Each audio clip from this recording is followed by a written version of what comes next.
Normalmente cuando pensamos en un robo, la mente proyecta un escenario de pura fuerza bruta. O sea, un intruso intentando trepar un muro, forzando una cerradura en plena noche y un perro guardián furioso, Ujú. enseñando los dientes defendiendo su territorio a ladridos. Es un choque físico directo y violento. Digamos, un bando ataca y el otro se defiende por puro instinto. Claro, es la respuesta biológica más antigua del mundo. Una agresión territorial genera una defensa inmediata. El cerebro límbico del animal identifica una amenaza y, activa todos los protocolos de supervivencia y rechazo. Exacto. Pero, y aquí es donde la cosa se pone interesante, al entrar en los terrenos de la ingeniería social y la manipulación de masas, ese escenario cambia de una forma casi imperceptible. Totalmente. O sea, el ladrón que se acerca a la reja ya no trae palancas ni armas, no hace ruido. Simplemente se queda de pie frente al perro que le ladra con rabia, saca del bolsillo un pedazo de carne fresca, se lo lanza por encima de los barrotes y se va caminando. Y en ese preciso instante, sin que se haya derramado una sola gota de sangre, comienza un hackeo neurológico letal. ¡Wow! El asalto ya no es a la propiedad física, sino a la estructura cognitiva del animal. Es escalofriante. Y bueno, hoy en nuestra inmersión profunda vamos a diseccionar cómo ese simple pedazo de carne logra derribar naciones enteras.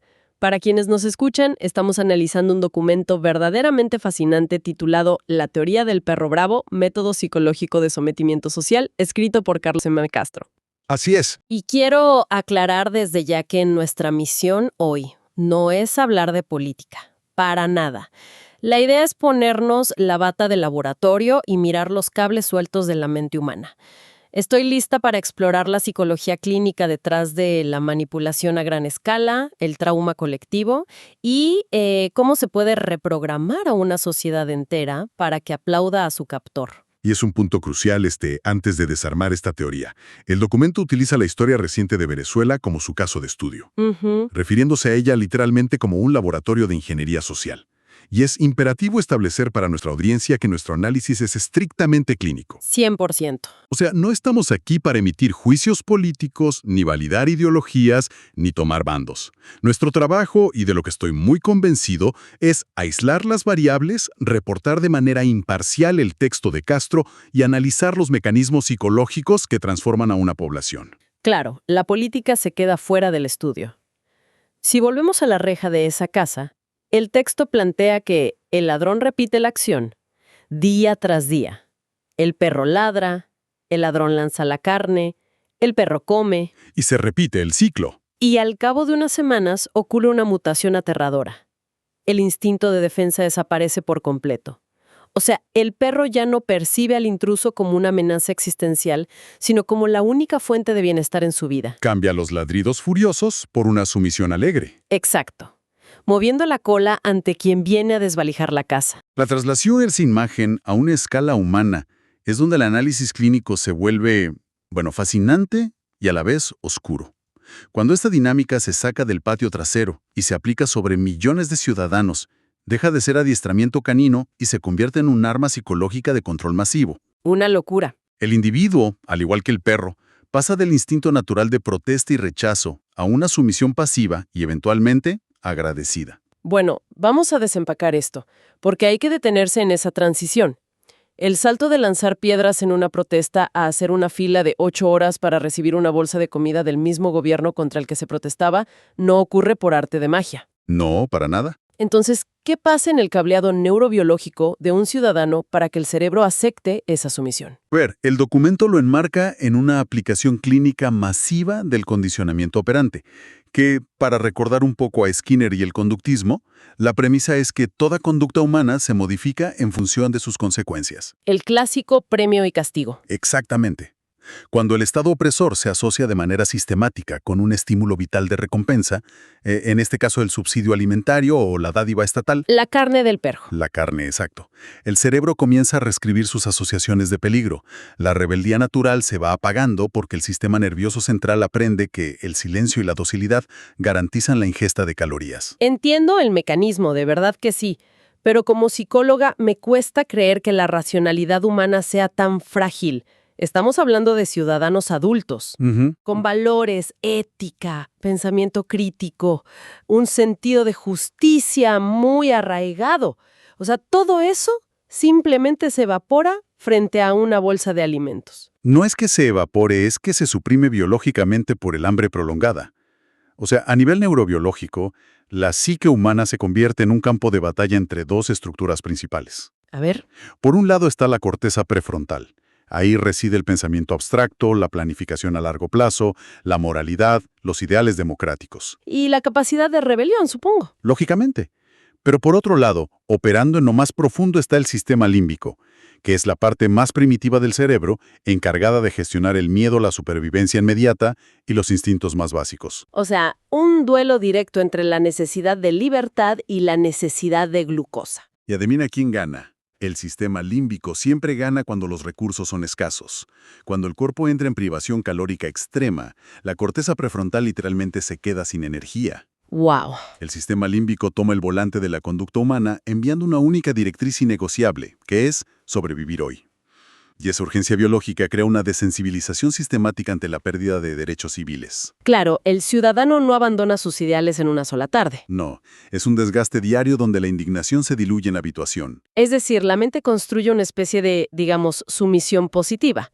Para evitar el dolor constante de la humillación, el cerebro simplemente cambia la narrativa y decide que el opresor es en realidad un rescatista. Sí, es un mecanismo de defensa. Es un cortocircuito monumental.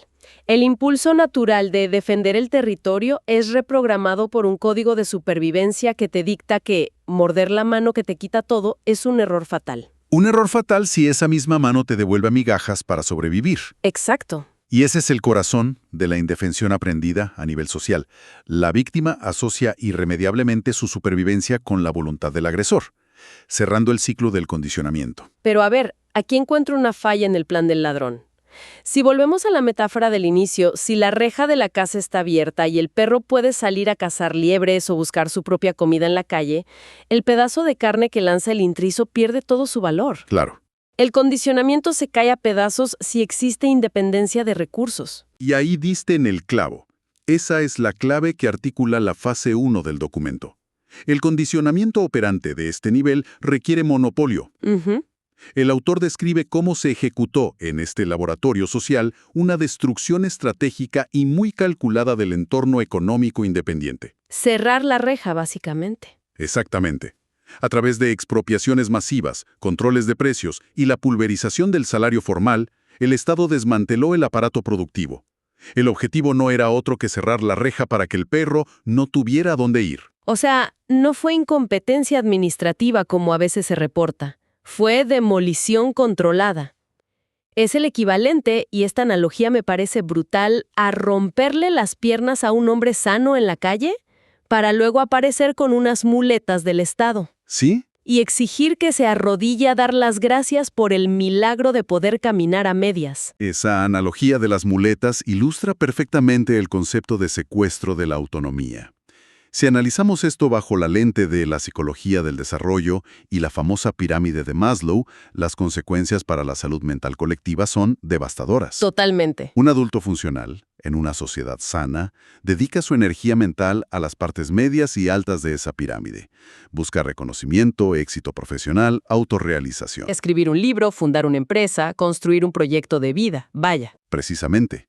Pero al destruir la economía privada y confiscar la capacidad de autosustento, el individuo es arrancado violentamente de la cima de la pirámide y lo arrojan contra el suelo de concreto de las necesidades fisiológicas. Qué fuerte imagen. De pronto, imagínate, una ingeniera o un profesor universitario debe destinar el 100% de su energía cognitiva a conseguir agua potable o harinas básicas. La autoestima sufre una fractura múltiple. Me imagino que eso altera radicalmente la forma en que una persona se percibe a sí misma frente al mundo. Su capacidad de impacto desaparece. En términos clínicos, lo que ocurre es una mutación forzada del locus de control. Ah, claro. El locus interno versus externo. Exacto.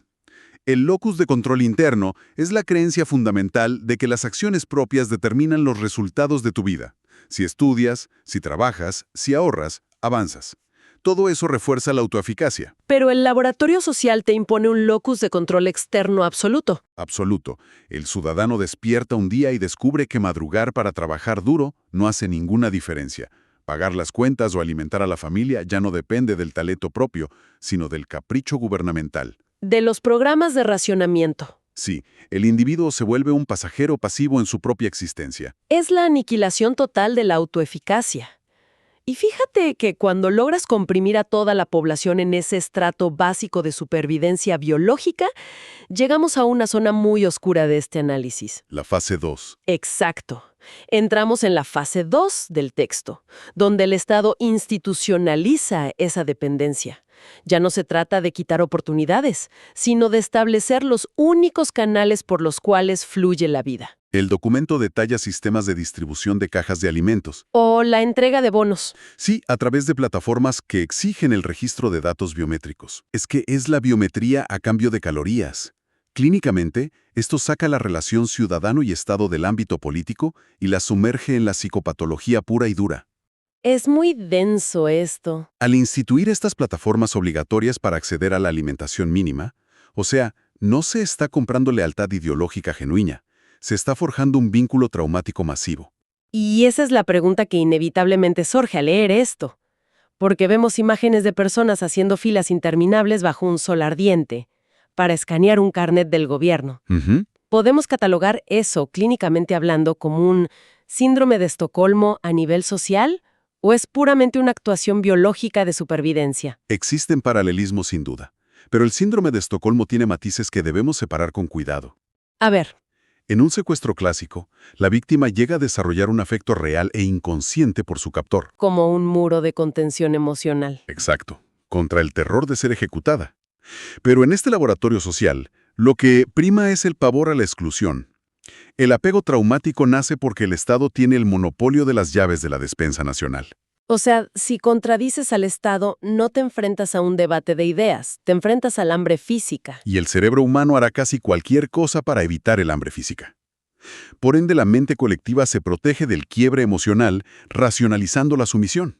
O sea, se tragan la humillación, entregan sus huellas dactilares y agradecen la ración. Porque el miedo a quedar fuera del sistema de distribución es infinitamente mayor que el deseo de libertad política. ¿Tal cual?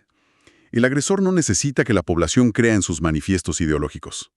Solo necesita que el miedo a perder el subsidio gobierne sus decisiones diarias y su comportamiento, por ejemplo, en las urnas. ¡Guau!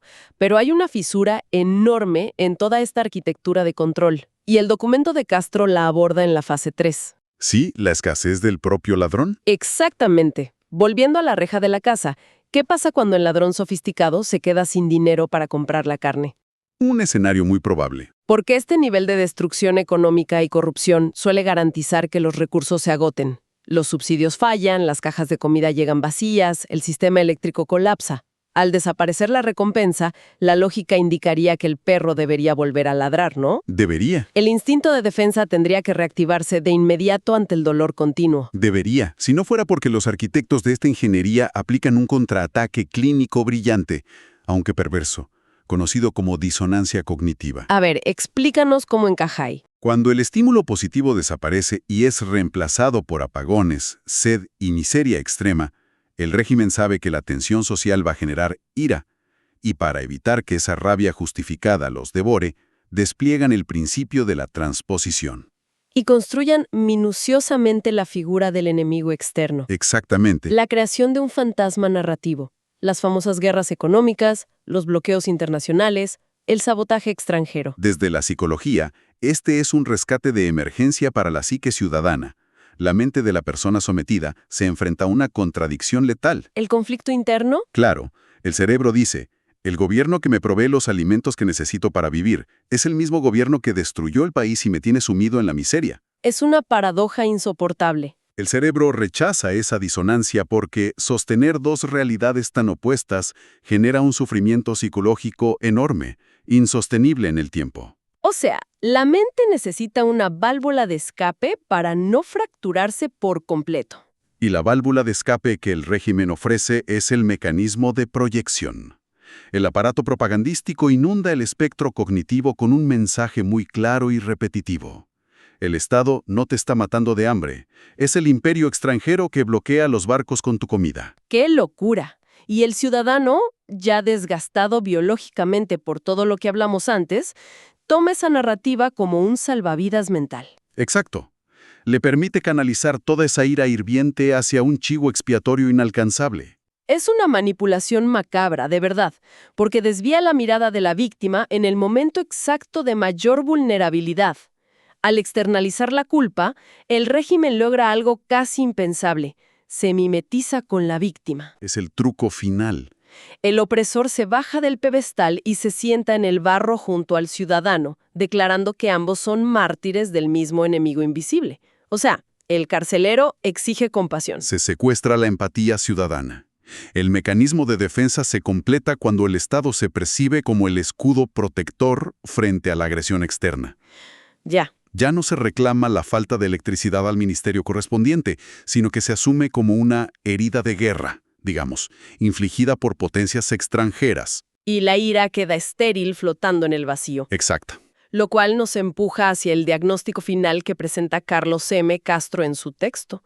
Si tomamos todo esto que hemos puesto sobre la mesa, o sea, décadas de condicionamiento operante, de privación calórica, de secuestro de la autonomía, de vínculos traumáticos y de una disonancia cognitiva alimentada día y noche, Todo junto. ¿cuál es el estado de salud mental de esta sociedad? ¿Qué arroja la evaluación clínica de un paciente colectivo sometido a este desgaste continuo? El documento acuña un diagnóstico demoledor. Lo llama agotamiento cognitivo por supervivencia. Agotamiento cognitivo por supervivencia, ¡wow! El resultado de este laboratorio a largo plazo es la implantación de una depresión social latente e ineludible. Retomamos aquí el concepto de la indefensión aprendida, pero ya solidificado en las raíces culturales de la nación. Es la indefensión aprendida llevada al extremo absoluto, donde el individuo internaliza que ninguna acción, llámese marchar, votar o gritar en la calle, va a alterar el resultado de su miseria. Es un letargo clínico forzado. Para quienes nos escuchan, imaginemos por un segundo el gasto energético del cerebro de un padre o una madre, cuya única prioridad, desde que abre los ojos, es calcular dónde conseguirá una garrafa de gas para encender la estufa. O cómo acarrear litros de agua porque las tuberías ya van meses secas. Esa microgestión constante de la precariedad consume el 100% del ancho de banda mental. No queda absolutamente nada de energía para la abstracción. Se extingue lo que podríamos llamar el excedente cognitivo. Totalmente. Y sin ese excedente de energía mental, es biológicamente imposible sentarse a articular una estrategia de resistencia civil o un movimiento político de oposición estructurado. No hay resiliencia, solo supervivencia animal. La planificación a largo plazo requiere seguridad en el presente.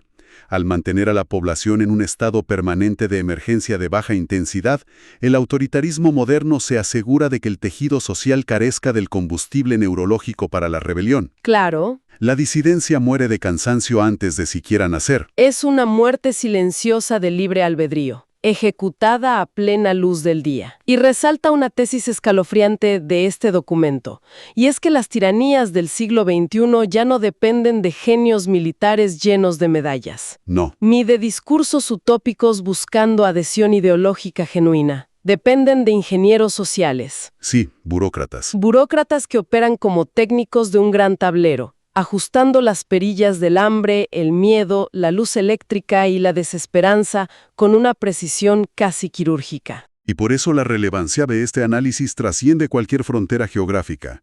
Lo que revela el estudio de este laboratorio social es que los mecanismos de sometimiento contemporáneos operan desde las sombras de la mente subconsciente. Se hackea el instinto de conservación antes de que la víctima tenga tiempo de racionalizar que está siendo manipulada. Ignorar estas tácticas clínicas es dejar a cualquier sociedad democrática vulnerable a la reprogramación paulatina. El viaje de hoy por los pasillos de la psique colectiva ha sido denso y, siendo honesta, profundamente doloroso. Sí, lo es. Hemos rastreado cómo un instinto natural e innegociable de defensa puede ser quebrado mediante el condicionamiento operante.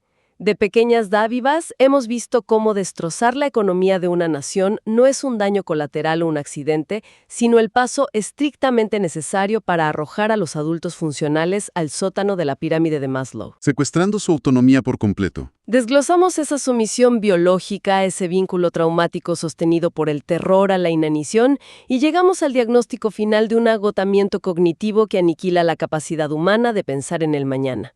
Queda sumamente claro, creo, que muchas de las crisis que los noticieros etiquetan superficialmente como simples estancamientos políticos son en realidad tragedias clínicas de proporciones epidémicas. Tragedias donde la estructura psicológica de millones de personas es sometida a un traumatismo constante.